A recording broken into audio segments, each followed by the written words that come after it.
Bonjour chers amis, voilà de nouveau depuis le bureau que je m'adresse à vous. Je me réjouis vraiment de partager un tout petit quelque chose avec vous. Bien que les mesures de confinement s'allègent un tout petit peu, cela ne nous concerne encore pas tout de suite. Et dans ce sens-là, nous allons encore pas pouvoir nous rencontrer à la rue Plantour de sitôt probablement.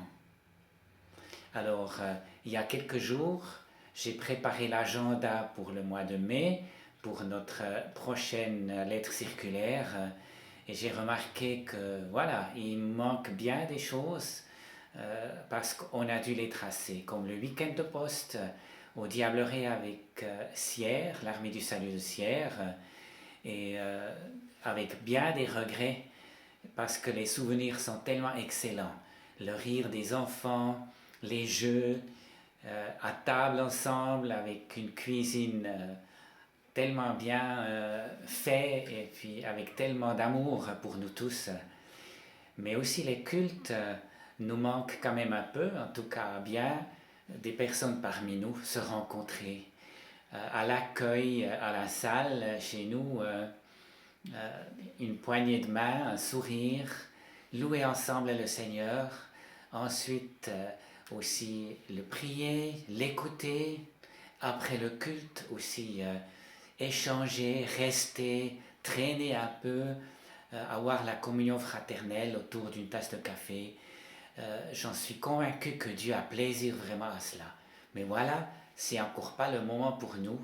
Et dernièrement, j'ai lu un verset qui m'a vraiment parlé et que je vais vous lire maintenant.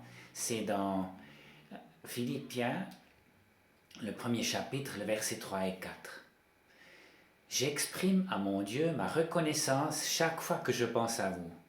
Je prie pour vous tous en toute occasion et c'est toujours avec joie que je le fais. Oui, c'est vraiment cela. Marie-Jo et moi, nous prions souvent pour vous et c'est vraiment avec joie que nous vous portons devant le Seigneur. Et nous pensons que c'est beaucoup de personnes d'entre vous qui font un petit peu la même chose. Peut-être vous avez remarqué que depuis mon bureau ici, j'ai mis la caméra pour qu'on voit une phrase sur le mur là. C'est Lévis qui écrit: le pire qu'on puisse faire à Dieu, c'est de le laisser tranquille. Ce que je veux vous dire maintenant avec cette phrase, c'est que ne vous laissez pas tranquille non plus les uns les autres. On ne veut pas laisser tranquille Dieu, on veut s'adresser à lui, mais on ne veut pas non plus se laisser tranquille les uns aux autres parce que c'est aussi quelque chose de mal. Alors, dérangeons-nous un petit peu.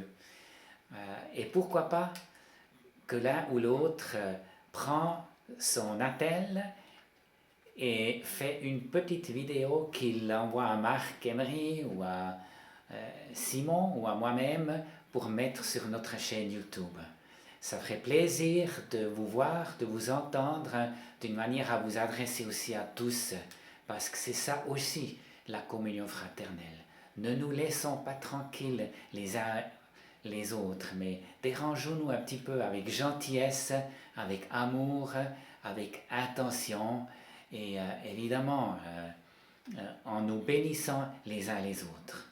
Je termine ce petit moment avec un verset aussi de 2 Corinthiens 13, le verset 13, que la grâce du Seigneur Jésus, l'amour de Dieu et la communion du Saint-Esprit soient avec vous tous. À bientôt.